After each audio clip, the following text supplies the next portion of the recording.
আমি চেষ্টা করি প্রতি বছর একটা দুর্গা মায়ের উপরে গান করার জন্য। আপনার নতুন গান কি আসলে এবার পূজাতে, সবারই জিজ্ঞাস্য। তো একটা পূজার গানই খুঁজে পাওয়া যায় না। তো এইটাকে আমি মনে করলাম যে এটা একটা অভাব, তো আমি একটা গান করি, এটা কেন।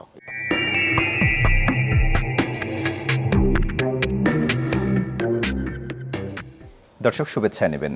আশিক তমাল স্বাগত জানাচ্ছি চ্যানেল 24-এর নিয়মিত আয়োজন যত কথা অনুষ্ঠানে। আজকের বিশেষ পর্বে আমাদের মাঝে একজন বহুমাত্রিক মানুষ উপস্থিত হয়েছেন। তিনি একাধারে একজন চিকিৎসক, সঙ্গীত শিল্পী, সমাজসেবী এবং বীর মুক্তিযোদ্ধা। সমাজসেবায় অবদানের জন্য 2015 সালে 21 পদকে ভূষিত হয়েছেন। ডাক্তার অরূপ রতন চৌধুরীর কথা বলছি। ডাক্তার অরূপ রতন চৌধুরী, চ্যানেল 24-এ আপনাকে স্বাগত জানাচ্ছি। ধন্যবাদ। কেমন আছেন আপনি? ভালো আছি। আজকে আমরা আপনার সঙ্গীত জীবন, দুর্গাপূজা, শৈশবের দুর্গাপূজা এবং আপনার সামাজিক কর্মকাণ্ড নিয়ে আমরা আলোচনা করতে চাই। আপনার চোখে দুর্গাপূজা ধর্মীয় উৎসব নয়, বাঙালি সংস্কৃতির এক বিশাল অংশ। একজন সাংস্কৃতিক ব্যক্তিত্ব হিসেবে এই উৎসবকে আপনি কিভাবে দেখেন? আসলে আমাদের দুর্গাপূজাকে বলা হয় সার্বজনীন দুর্গোৎসব। কথাটা কিন্তু খেয়াল করেন, সার্বজনীন, আবার পিছনে বলা হচ্ছে দুর্গোৎসব, উৎসব। সুতরাং দুইটা মিলে এটা সার্বজনীন একটা উৎসব। আমাদের যদিও আমাদের সনাতন হিন্দু ধর্মীয়রা এটি করে, কিন্তু আবহমান কাল থেকে বাংলাদেশে আমরা দেখছি ছোটোবেলা থেকেই আমি, যে আমাদের পাড়া প্রতিবেশী, শুধু আত্মীয় স্বজন নয়, আমাদের বন্ধুবান্ধব, আমাদের ধর্মের বাইরে অন্য ধর্মের লোকরাও কিন্তু আমাদের এই পুজোতে শরিক হয়। শরিক হয় মানে পূজা দেখতে আসে, তারা প্রসাদ খায়, তারা আরতি দেখে, তারা সাংস্কৃতিক অনুষ্ঠানে অংশগ্রহণ করে, তারা বিজয়া দশমীতে কুশল বিনিময় করে। সুতরাং এই 4 দিনব্যাপী অনুষ্ঠান যেটা সপ্তমী, অষ্টমী, নবমী, দশমী, এটা পুরো 4টা দিনই থাকে উৎসবে মাতোয়ারা। এই জন্য আমরা বলি যে সার্বজনীন দুর্গোৎসব। এই জন্য এই পূজাটা আমাদের একমাত্র পূজা যেটা আমরা সবাই মিলে করি। অন্যান্য পূজা যেগুলো আছে, মানে সরস্বতী পূজা, লক্ষ্মী পূজা, কার্তিক, গণেশ, হ্যাঁ, কালী পূজা, সেগুলোতে অত বেশি হয় না। কিন্তু দুর্গাপূজাটাকে আমরা ভীষণভাবে আমরা সবাইকে নিয়ে করতেই আমরা পছন্দ করি। মানে এটা একা করি না, এটা মনে করি যে সবাই শরিক হও, সবাইকে নিয়ে আনন্দ করা, এটার মধ্যে একটা বিরাট অন্যরকম একটা অনুভূতি। সুতরাং আমরা দুর্গাপূজাটাকে আমি সবসময় একটা অন্যভাবে দেখি, যেটাকে শুধু পূজা হিসেবে দেখি না। আমি মনে করি যে এটা সবার সঙ্গে একটা মিলন মেলা। এরকম উৎসবের মাধ্যমে সবাই যে আসে, এরকম কোনো অনুষ্ঠানের মধ্যে আসে। ঈদে যেমন আমরাও সবার কাছে যাই, কুশল বিনিময় করে, কুলাকুলি করি, এটা তো আবহমান কাল থেকে আমরা করছি ঈদের দিনে। ঠিক তেমনিভাবে আমরা এই পূজাটাকে করি আর কি। আচ্ছা, একজন বীর মুক্তিযোদ্ধা হিসেবে দেশের সাংস্কৃতিক উৎসবগুলোতে, বিশেষ করে এই দুর্গাপূজায় অসাম্প্রদায়িক চেতনার প্রতিফলনকে আপনি কিভাবে মূল্যায়ন করবেন? আসলে অসাম্প্রদায়িক একটা চেতনা তো সবসময় থাকে, যেটা আপনি বলি যে এই যে আমাদের যে এইরকম একটা আবহমান কালের একটা কৃষ্টি, হ্যাঁ, আমার এটা সংস্কৃতির একটা অংশ কিন্তু, তাই না? এই যে পূজাটা কিন্তু একটা সংস্কৃতির অংশ, এটাকে আপনি কোনোভাবেই ফেলে দিতে পারেন না। এখানে গান বাজনা হচ্ছে, আরতি হচ্ছে, আপনার প্রতিযোগিতা হচ্ছে, এখানে আপনার একজনের সঙ্গে আরেকজনের কুশল বিনিময় হচ্ছে। তো এটা তো একটা সংস্কৃতি ঐতিহ্যই বলা যায়।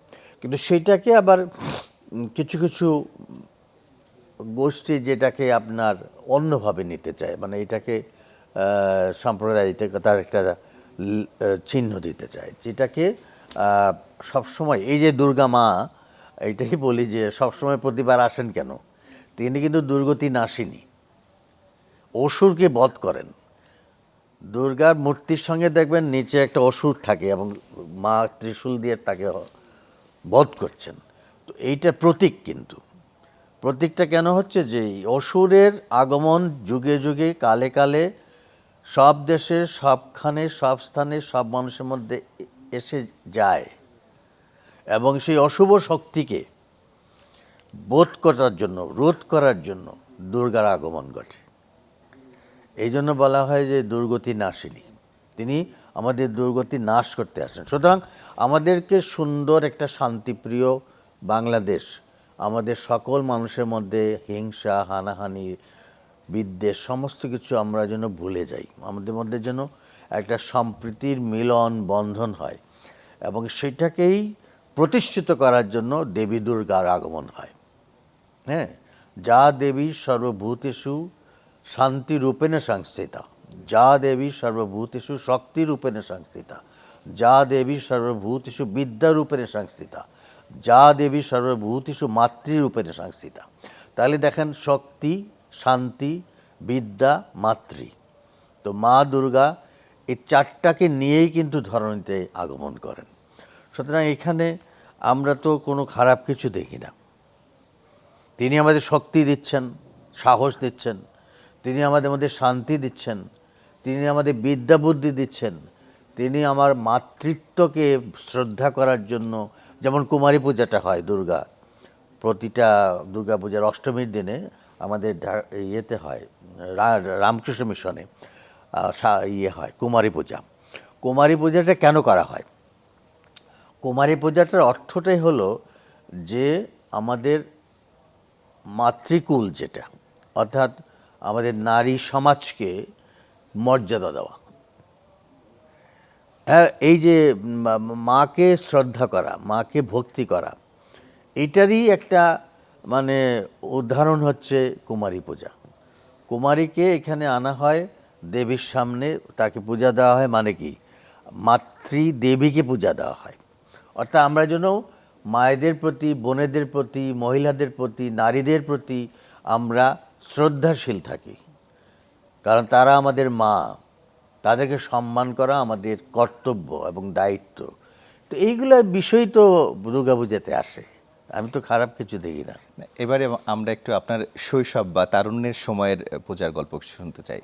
ওই সময় দুর্গাপূজাটা আসলে আমরা খুব মিস করি। এখন তো একটু আর্টিফিশিয়াল হয়ে যাচ্ছে সব কিছু, কৃত্রিম।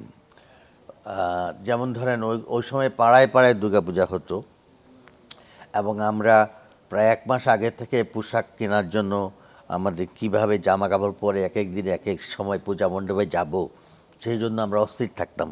বাবা মা আমাদেরকে নিয়ে বাজারে যেতেন, মার্কেট থেকে আমরা শার্ট পাঞ্জাবি এক এক দিন এক একটা কিনতাম, মানে 4 দিন পরার জন্য 4 রকমের পাঞ্জাবি বা পোশাক আমাদের পরতেই হবে, এবং সেগুলো রেখে দিতাম বালিশের নিচে, যে কবে আসবে দুর্গাপূজা, আবার সেটা পরে আমি স্নান করে পূজা দেখতে যাব, অঞ্জলি দেব। তো সেই সব দিন এখন আর যেমন মনে হয় না যে ওই রকম আনন্দের মধ্যে আমরা আছি। তো পূজা আসছে, পূজা করতে হবে, পূজা মণ্ডপে যাচ্ছি, প্রণাম করছি, অঞ্জলি দিচ্ছি, চলে আসছি। কিন্তু ওই সময়ের পূজার এখনকার পূজার উদযাপনের মধ্যে কোনো তফাৎ আছে কিনা? না, উদযাপনের মধ্যে তো অনেক তফাৎ। যেমন ধরেন, এখন তো মনে হচ্ছে যে একটা পূজা করতে গেলে আপনাকে প্রহরী দিয়ে রাখতে হবে, আপনাকে আইনশৃঙ্খলা বাহিনীকে এমনভাবে সতর্ক করতে হবে যেন পূজা মণ্ডপে কোনো কিছু না হয়। মানে একদম আইনশৃঙ্খলা বাহিনী সবাইকে নিয়োগ দিয়ে দিতে হয় পূজা মণ্ডপের চারপাশে। তো এত তো তখন ছিল না, তো আইনশৃঙ্খলা বাহিনীর কোনো, আমরা তো লেশমাত্র তখন দেখিনি। মানুষ, জনগণই সেগুলোকে পাহারা দিত, তারাই পূজায় অংশগ্রহণ করতো, তারাই পূজাতে আসতো। তো এই যে এখন যে এগুলা হচ্ছে, তো এগুলা তো একটা পরিবর্তন। তো পূজা মণ্ডপে যাই তো ভয় পাবো কেন আমি, তাই না? তা আমার তো পূজাটা করা আমার নাগরিক অধিকারটা, আমার ধর্ম আমি পালন করব, যার যার ধর্ম শেষে পালন করবে এবং তার তার ধর্মের অনুষ্ঠানে সে যাবেই। কিন্তু আমার ধর্ম অনুষ্ঠানে যেতে আমার ভয় পাওয়ার কথা কেন, বা আমি এখানে আইনশৃঙ্খলা বাহিনীর লোক নিয়োগ দেওয়ার প্রয়োজন কেন? তো এইগুলা তো এখন প্রশ্নবিদ্ধ, তাই না? তো এই জন্য বলছি, এই পরিবর্তনগুলোকে, এটা সমাজের এই পরিবর্তনের সাথে সাথে, যুগের সাথে সাথে এগুলা হয়ে যাচ্ছে। আরেকটা জিনিস হচ্ছে যে এটা ডিজিটাল হয়ে যাচ্ছে। মানে এখন দুর্গাপূজা অনেকে দেখেন যে ডিজিটালি করতেছে, মানে আমি এখানে নাই কিন্তু পূজাটা আমি শুনতেছি, আমি ঘরে বসেই অঞ্জলিটা দিয়ে দিতে পারছি। এটাকে আমি খারাপ দেখি না। এই পরিবর্তনটা, এটা আধুনিক বিজ্ঞানের পরিবর্তনের কারণে এটা আমি করতে পারছি, আমি দেখতে পাচ্ছি, ভিডিওতে আমাকে দেখানো হচ্ছে পূজাটা, আমি ঘরে বসে পূজাটা দেখতে পাচ্ছি বা অঞ্জলিটা দিচ্ছি। ঘরে বসে আমি অঞ্জলিটা শুনছি, আমার ঠাকুরমশাই বা পুরোহিত তিনি অঞ্জলি উচ্চারণ ধর্মীয় করছেন। বিধানে কি এরকম কোনো নিয়ম আছে যে ঘরে বসে উদযাপন করা যাবে? না, সেরকম কোনো নিয়ম বাধ্যবাধকতা তো নাই। আমাকে দেবী দুর্গার আরাধনা করতে হবে, তার প্রতি আমি শ্রদ্ধাশীল হব, তাকে পূজা দিব, সেটা আমি সামনে সেটার জন্য যেয়েই মন্দির দেখি। বা মণ্ডপে যাওয়ার কোনো প্রয়োজন নেই। সেটা আমি তো দেখি না, মন্দিরে যাওয়াটা হচ্ছে যে আনুষ্ঠানিকতা। আচ্ছা আচ্ছা। এখন একটা পূজা মণ্ডপে দেবী দুর্গাকে বানানো হয় 1 মাস ধরে, কারিগররা তারা সেটা সুনিপুণভাবে তৈরি করে। দুর্গার মূর্তি, গণেশ, কার্তিক, লক্ষ্মী, সরস্বতী, তাই না? তারপরে আবার তার নিচে অসুর। তো এই যে একটা পুরাটা দুর্গার একটা মূর্তিটা কিন্তু বানাতেও সময় লাগে। তো সেটাকে নিয়ে মন্দিরে স্থাপন করা হয়। এখন তো আমি বাইরে যখন বিদেশ যাই, লন্ডন, আমেরিকা, অস্ট্রেলিয়া, সেখানেও দেখি তো দুর্গাপূজা ওই অনুরূপভাবেই হচ্ছে। তারাও তো বাইরের থেকে সেগুলা দুর্গা মূর্তি বানিয়ে তারা এনে, এত পূজা তো তখন তো হতো না। লন্ডনে আমি এত পূজা দেখিনি একসময়, বা নিউ ইয়র্কে আমি দেখলাম অসংখ্য পূজা মণ্ডপ। অস্ট্রেলিয়াতে ছিলাম একবার, সেখানেও দেখলাম অসংখ্য পূজা মণ্ডপ, মানে এই শেষ নেই। তো এই যে হচ্ছে যে, এটা তো একটা ভালো লক্ষণ। ভালো লক্ষণ কেন? আমি বলবো যে এটা শুধু সনাতন হিন্দু ধর্মীয়দের জন্য না, এটা সব গোত্রের মানুষ, জাতি ধর্ম নির্বিশেষে সার্বজনীন দুর্গোৎসব যেটা বলছি আমরা, এই জন্য সব মানুষ যাচ্ছে এবং সব মানুষের সাথে সবার দেখা হচ্ছে, মিলন মেলা হচ্ছে, ভাব বিনিময় হচ্ছে, এবং আমরা এখানে একটা সংস্কৃতির একটা আদান প্রদান হচ্ছে। সুতরাং এটা আমি সবসময় দেখছি যে এই যে বর্তমানকালে এটার বরঞ্চ আর একটা মানে আমি বলবো যে একটা ভালো লক্ষণ এটা, যে এটা সর্বত্র হচ্ছে এবং দেশ বিদেশে হচ্ছে। আগে তো ওইটা ছিল না।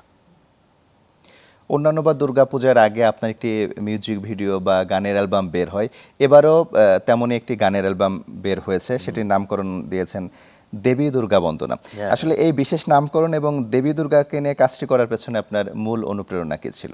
খুব ভালো একটা প্রশ্ন করেছেন। দেখেন, ছোটোবেলার কথা বললেন না একটু আগে, ছোটোবেলায় আরেকটা জিনিস আমরা করতাম, এখন মিস করি। সেটা হচ্ছে ছোটোবেলায় আমাদের এখানকার শিল্পীরা, মানে ভারতীয় শিল্পীরা কিন্তু দুর্গাপূজায় গানের অ্যালবাম বের করতেন। তখন তো লং প্লে বেরোতো, তাই না?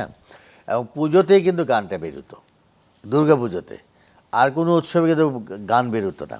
এবং গানগুলো আমরা সংগ্রহ করতাম, যে এবার পুজোতে মানবেন্দ্র মুখার্জি বা হেমন্ত মুখার্জি বা সন্ধ্যা মুখার্জি, হ্যাঁ, বা কিশোর কুমার, মান্না দে, এদের গানগুলো কি বেরোচ্ছে পুজোতে, আমরা কিন্তু খেয়াল করতাম এবং সেটা সংগ্রহ করতাম। এটা কিন্তু একটা বিরাট ব্যাপার ছিল, পুজোর গান এটা। এবং সারা বছরই পুজোর গান চলতো। আমাদের দেশে এই ধরনের পুজোতে কোনো গান সেরকম সৃষ্টি হয়নি, সেটা আমি অনুভব করি। এবং অনুভব করার পর থেকে আমি চেষ্টা করি প্রতি বছর একটা দুর্গা মায়ের উপরে গান করার জন্য। কারণ এই গানটার প্রয়োজনীয়তা আছে। কেন আছে আমি বলি। একটা হচ্ছে যে এতগুলো যে পূজা মণ্ডপে পূজা হচ্ছে, প্রায় 33,000 পূজা মণ্ডপে নাকি এইবার পূজা হচ্ছে আমি শুনলাম। তো সেইখানে আপনার তো একটা গান বাজাতে হবে, তাই না? তো পুরাতন গান তো আপনি শুনছেনই সারা বছর, এত বছর যাবত। আপনার নতুন গান কি আসলো এবার পূজাতে, সবারই জিজ্ঞাস্য। তো একটা পূজার গানই খুঁজে পাওয়া যায় না। তো এইটাকে আমি মনে করলাম যে এটা একটা অভাব, তো আমি একটা গান করি। এটা কেন, এটা অবশ্য এটা সেরকম কোনো স্পন্সরও তো পাওয়া যায় না, নিজের খরচে আমাকে নিজের বাসনা মেটাতেই আমাকে অর্থ খরচ করতে হয়। করার পরে আমি দেখলাম যে এই গানটা অন্তত আসলে পরে বিভিন্ন টিভি চ্যানেল তারাও নিউজ ইয়ের মধ্যে দেখাতে পারে, অনুষ্ঠানের মধ্যে। তাছাড়া প্রতিটি মণ্ডপে সেটা বাজাতে পারে। এখন তো আর গান শুধু বাজে না, গানটা ভিডিও দেখানো বড় স্ক্রিনে, সবগুলো পূজা মণ্ডপে কিন্তু এখন দুর্গাপূজার গান বাজে। তো সেইখানে দিয়ে দেওয়া যায়। হ্যাঁ, তো এই উদ্দেশ্যে আমি প্রতি বছর একটা গান করি। তো এই বছরও আমি করেছি।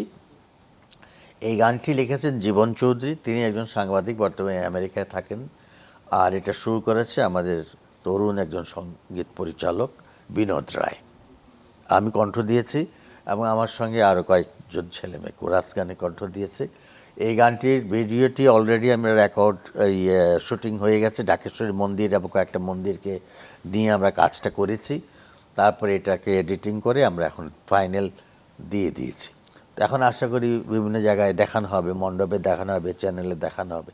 তো এটা মানুষের জন্য একটা আলাদা একটা বাড়তি পাওনা। তো এইবারে পুজোর গানটা কি? তো এইবারে পুজোর গানটাই আমি বলছি। আমার এই গানটা সঙ্গীতা থেকে বের হয়েছে। সঙ্গীতা সবসময় আমার গানে সহযোগিতা করে, তারা এটাকে মার্কেটিং করে। আমি বলবো যে এখন তো টেলিভিশন থেকে ইউটিউবের যুগ বেশি হয়ে গেছে, তাই না? আপনার কণ্ঠে আমরা এই গানের একটু অংশ বিশেষ শুনতে চাই।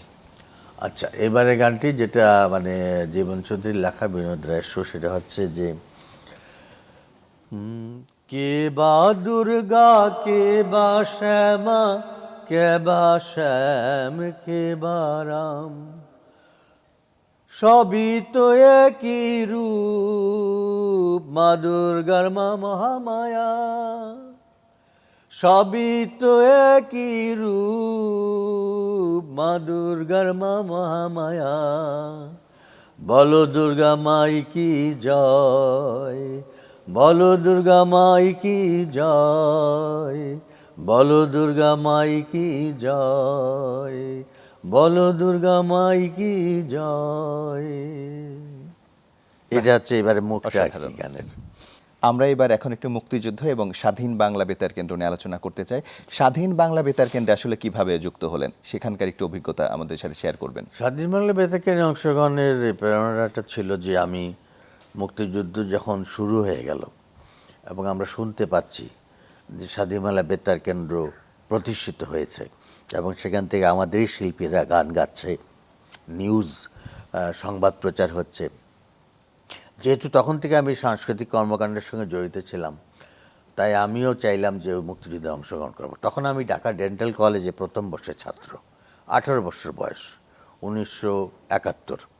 মাত্র আমি ঢাকা ডেন্টাল কলেজে ভর্তি হয়েছি, তারপরে তো 71 মুক্তিযুদ্ধ শুরু হলো।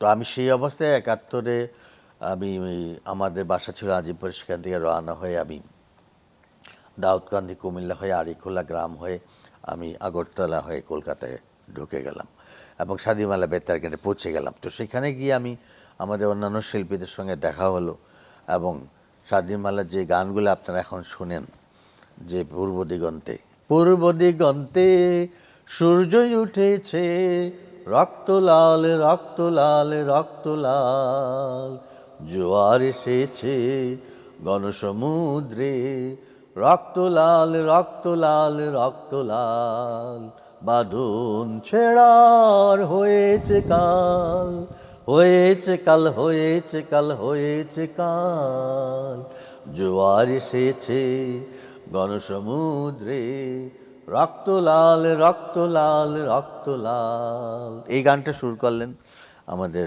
শ্রদ্ধেয় সমর দাস এবং এটা লেখা আমাদের গোবিন্দ হালদারের, এবং এরপরে এই গানটাও আমি কণ্ঠ দিলাম সবার সঙ্গে। তো এইরকমভাবে অনেকগুলা গানে স্বাধীন বাংলা বেতার কেন্দ্রে আমরা কণ্ঠ দিয়েছি। কিন্তু দুর্ভাগ্যজনক হলে সত্য যে তখন তো আর এই সময়ের মতো মোবাইল ফোন ছিল না, তাহলে আমরা একটা ছবি তুলে রাখতে পারতাম, গানগুলো ভিডিও করে রাখতে পারতাম, এখন দেখাতে পারতাম। এইগুলোই আমাদের এখন মানে খুবই আমাদের দুঃখ হয় যে ওই সময় আমাদের কিন্তু মনেও আসে না এটা ক্যামেরাম্যানকে ডাকি গানটার ছবি তুলে রাখা দরকার, এই যে ইতিহাস হয়ে যাবে এটা তো তখন বুঝতে পারিনি। কিন্তু দুর্লভ এই ছবিগুলা। তো স্বাধীন বাংলা বেতারের ছবি খুব কমই পাওয়া যায়। আমিও স্বাধীন বাংলা বেতারের উপর 2টা বই লিখেছি, কিন্তু দুর্ভাগ্যজনক হলে যে আমি ছবি এখনও সংগ্রহ করতে পারি, ছবি তোলাই হয়নি সেরকম। তখন আমাদের মাথায় তো এগুলো ছিল না।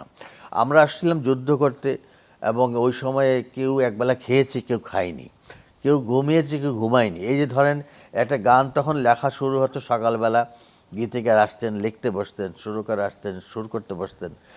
এই সকাল থেকে দুপুর, দুপুর থেকে বিকাল, বিকাল থেকে সন্ধ্যা, একবার রাত গিয়ে হয়তো গানটা টেক করা হতো, রেকর্ডিং হতো, পরের দিন সকালে স্বাধীন বাংলা বেতার কেন্দ্রে পাঠিয়ে দেওয়া হতো। এইভাবে এক একদিন গান এক একটা রেকর্ড হয়েছে। মানে এটা আর স্টুডিওটা ছিল কি, এটা মানে এখন চিন্তা করা যায় না। এখন আধুনিক এত সুসজ্জিত একদম মডার্ন স্টুডিও তো তা, একটা বাড়িতে ভাড়া করে আনা একটা রুম, সেখানে চট দিয়ে জানলা দরজাগুলো বন্ধ করে দেওয়া হয়েছে, আর একটা তবলা, একটা দোতারা, একটা হারমোনিয়াম, হ্যাঁ মন্দিরা, এই কয়েকটা ইনস্ট্রুমেন্ট দিয়ে এইগুলা গান হয়েছে, কালজয়ী গান। তখন তো চিন্তা করা যায় না এগুলা। তো আমার সৌভাগ্য হয়েছিল যে স্বাধীন বাংলা বেতারে আমি অংশগ্রহণ করতে পেরেছি এবং এবং স্বাধীন বাংলা বেতারের গানগুলা কালজয়ী গান। মুক্তিযুদ্ধে তো সৈনিকরা মানে মুক্তিযোদ্ধারা যুদ্ধ করেছে, তারা হাতে রাইফেল নিয়েছে, আমরা হয়তো রাইফেল নেইনি, কিন্তু আমাদের কণ্ঠ দিয়েছি এবং এই গানগুলা কিন্তু মানুষকে প্রেরণা দিয়েছে। তখন তো স্বাধীন বাংলা বেতার কেন্দ্র ঘরে ঘরে তখন যারা ছিল বাঙালি, তারা তো বাংলাদেশে ওই যে সন্ধ্যাবেলা ট্রানজিস্টার নিয়ে বা বালিশের নিচে কান পেতে শুনতো, লুকিয়ে লুকিয়ে, কারণ তো তখন তো ভয় পেত, কারণ কেউ যদি শুনে দেখে ফেলে যে সে স্বাধীন বাংলা বেতার কেন্দ্র শুনে, তাহলে তো তার ধরে নিয়ে যাবে। এরকম একটা ভয়ভীতি ছিল। তো স্বাধীনবাল্লা বেতারটা অত্যন্ত জনপ্রিয় একটা বেতার ছিল। আমার মনে হয় না যে পৃথিবীতে এই দ্বিতীয় মহাযুদ্ধ প্রথম মহাযুদ্ধ তো হয়েছে, কিন্তু একটা বেতার কেন্দ্র যে একটা মুক্তিযুদ্ধকে কতখানি প্রেরণা দিতে পারে, সাহস যোগাতে পারে মানুষকে, আর আপ টু ডেট রাখা, মানে এই যে মুক্তিযোদ্ধারা কোন কালভারটা উড়িয়ে দিচ্ছে, কোন ব্রিজটা উড়িয়ে দিচ্ছে, কতজন নিজেদের হত্যা করছে পাকিস্তানিদের, সেগুলো তো তারা কারেন্ট আপডেট জানতে পারতো এবং তাদেরকে একটা মানসিকভাবে শক্তি দিত যে হ্যাঁ মুক্তিযুদ্ধ চলছে, মুক্তিযোদ্ধারা এগিয়ে যাচ্ছে, দেশ স্বাধীন হবে। তো এই কাজগুলো তো স্বাধীনবাল্লা বেতার কেন্দ্রই করেছে। আপনি পেশায় একজন চিকিৎসক, পাশাপাশি সঙ্গীত শিল্পী, এই দুটো পরিচয়কে আসলে কিভাবে সমন্বয় করেন? দেখেন, একটার সঙ্গে আরেকটা সমন্বয় আছে। আমার চেম্বারে কিন্তু রবীন্দ্রসঙ্গীত বাজে, যেটা আমরা জানি। এবং আমার রুগীরা আসলে খুব কিন্তু তারা খুশি হয়। কারণ আপনি যে কোনো ডাক্তারের কাছে যান, বিশেষ করে ডেন্টাল সার্জারি তো আরেকটা ভয়াবহ, মানে একটা প্যানিক, মানে একটা ভীতিকর মানুষের সামনে ভেসে আসে যে ইঞ্জেকশন দিবে, দাঁত তুলে ফেলবে না কি করবে, ভীতিকর একটা মানসিক অবস্থা নিয়ে তারা চেম্বারে হাজির। কিন্তু যখন আপনি তাকে একটা সুন্দর পরিবেশে রাখবেন, বসতে দিবেন, দেখবেন যেখানে মিউজিকটা চলছে, রবীন্দ্রসঙ্গীতটা বাজছে, তার মনের মধ্যে কিন্তু অন্যরকম একটা অনুভূতি হবে। এটা কিন্তু it's a part of treatment psychologically, মানসিকভাবে তাকে কিন্তু আপনি একটা তৃপ্তি দিলেন। যা একটা গান কিন্তু মানুষকে অনেক কিছু অশান্তি থেকে দূর করে, এটা কিন্তু এখন প্রমাণিত হয়েছে। এবং চিকিৎসা বিজ্ঞানে কিন্তু মিউজিকটা ব্যবহার করা হচ্ছে এখন অনেক কিছুতে। অনেক মরণাপন্ন রোগীকে মিউজিক দিয়ে শুনিয়ে শুনিয়ে দেখা গেছে তার যখন মৃত্যু হওয়ার কথা ছিল, মৃত্যু তার বিলম্বিত হয়েছে। তো ইটস ওয়ার্কস, মানে এটা কাজ করে মিউজিকটা। আর আমি কেন গান করি সেটা হচ্ছে যে, দেখেন আমি খুব মানে পরিশ্রমী। আমি সকাল 5:30টায় উঠি, 6টায় আমি জিমে যাই, শরীরচর্চা করি, তারপরে বাসায় ফিরে এসে পূজা দিই, আমি ব্রেকফাস্ট করে অফিসে যাই, তারপরে আমি অফিসে হাসপাতালে রোগী দেখি, দুপুরে এসে লাঞ্চ করে আমি বিকালে রোগী দেখি, রাত পর্যন্ত রোগী দেখি, তার মধ্যে আমার সামাজিক কাজকর্ম করি, তারপরে গানের প্র্যাকটিস করি। তো এই যে আমার সব কিছুর মধ্যে আমার গানটা কিন্তু আমাকে একটা শক্তি এবং সাহস দেয় এবং আমাকে একটা মানে উৎফুল্ল রাখে, আনন্দের মধ্যে রাখে। তা আপনি যদি কাজ করতে করতে পরিশ্রান্ত হয়ে যান, আপনি যদি কাজ করতে করতে বিরক্ত হয়ে যান, আপনি যদি কাজ করতে করতে অস্থির হয়ে যান, তাহলে কিন্তু আপনার কাজে মনোযোগ নষ্ট হয়ে যাবে। তো গানটা আমাকে কাজে মনোযোগী রাখতে সাহায্য করে, আমাকে উৎসাহ দেয়, আমাকে প্রেরণা দেয়, আমাকে একটা শক্তি দেয়। তো অনেকে বলে যে আপনি এত কাজ করেন কি করে, এটা প্রশ্ন করে, কিন্তু আপনার মতো অনেক রোগীরাও করে, অনেকে দর্শকরাও করে। তা আমি এটাই বলি যে আমি যেহেতু ওই গান বাজনার মধ্যে থাকি, এবং সামাজিক কাজ একটা যেটা আমার ধূমপান মাদক বিরোধী, সেটা তো মানুষকে সচেতন করা একটা কাজ, তাই না? তো মানুষকে সচেতন করলে, ধরেন একটা রোগী আসলো আমার কাছে, তার মুখের একটা ঘা আছে, তো আমি তাকে পরীক্ষা করে বললাম যে আপনার তো মুখে একটা ঘাও আছে, সেটা কিন্তু অন্য কাজে আসছিল, দাঁতের ব্যথা নিয়ে। তা আমি দেখতে পেলাম তার গালের মধ্যে একটা ঘা। আমি তাকে বললাম যে আপনার ঘা, আপনি কি ধূমপান করেন? বলে হ্যাঁ আমি তো করি, এবং পান সুপারিও খাই। তো এগুলো কিন্তু পান সুপারি, জর্দা, তামাক থেকে বেশিরভাগ ক্ষেত্রে মুখে ঘা হয়। তো এগুলো কিছু ঘা আছে যেগুলো প্রি ক্যান্সারাস, যেগুলো আমরা বলি যে ক্যান্সারের পূর্বাবস্থা। তো সেটা রোগীরা কিন্তু সচেতন না। তো আমি তাকে বললাম আপনার এটা তো বায়োপসি করা উচিত, এবং বায়োপসি করলাম, করার পরে দেখা গেলো যে এটা ক্যান্সারের একটা অবস্থা, মানে স্কোয়ামাস সেল কার্সিনোমা। তো আমি তাকে চিকিৎসার জন্য পাঠালাম, সে চিকিৎসা করে সুস্থ হয়ে গেল। তো এইটা একটা রোগীর তো জীবন বাঁচলো, তাই না? সে তো জানতোই না তার যে মুখের এই ঘাটা, এবং এটা যে একটা ক্যান্সারের পূর্বাবস্থা, এবং আস্তে আস্তে ক্যান্সারের দিকে চলে যাবে। এবং হয়তো বা যখন ধরা পড়তো তখন হয়তো তার একটা বিরাট একটা সার্জিক্যাল ইন্টারভেনশন তার লাগতো, হয়তো ম্যাক্সিলোফেশিয়াল সার্জারি করে তার হয়তো চুয়ালটাই ফেলে দিতে হতো, বা তার জিহ্বাটা ফেলে দিতে হতো, কথা বন্ধ হয়ে যেত। কিন্তু এই যে আমি একটা মানসিকভাবে একটা স্যাটিসফ্যাকশন হয় আমার, আত্মতৃপ্তি, যে আমি একটা রোগীর জীবন বাঁচালাম বা তাকে আমি মুখে হাসি ফোটালাম, এটা কিন্তু রোগী আপনা থেকেই আমাকে আশীর্বাদ দেয়। এটা আমার চাইতে হয় না আপনি আমার জন্য দোয়া করবেন, এটা বলতে হয় না। আচ্ছা, আপনি দীর্ঘদিন ধরে মাদক নিয়ে কাজ করছেন, উৎসবের এই সময় তরুণ সমাজকে মাদক থেকে দূরে থাকার বিষয়ে কি বার্তা দিতে চান? দেখেন, মাদকের একটা প্রভাব সমাজে আছে এবং বাংলাদেশের কথা চিন্তা করলে ভয়াবহভাবে আছে।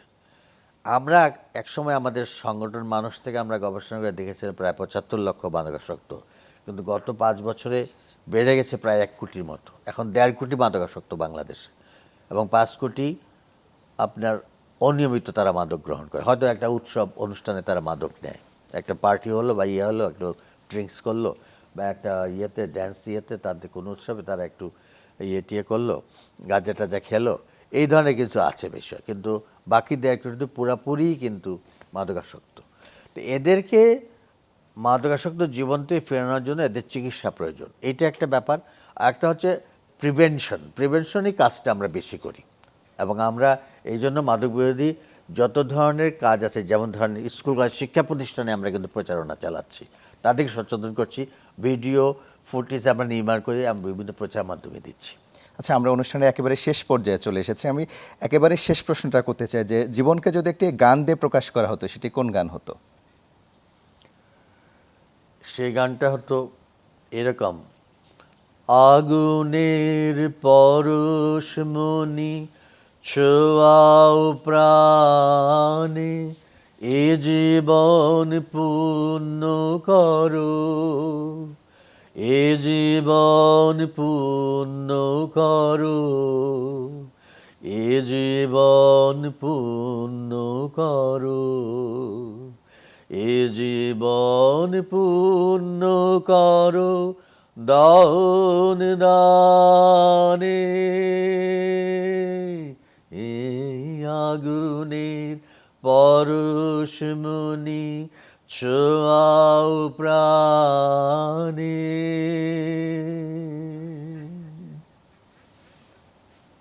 ডাক্তার অরূপ রতন চৌধুরী, আপনাকে অসংখ্য ধন্যবাদ আমাদেরকে সময় দেওয়ার জন্য। আপনাকেও ধন্যবাদ। দর্শক, যত কথা অনুষ্ঠান আজকে এ পর্যন্তই। আগামী পর্বে নতুন কোনো অতিথির সাথে নতুন কোনো বিষয়ে কথা হবে। সে পর্যন্ত ভালো থাকুন, সুস্থ থাকুন।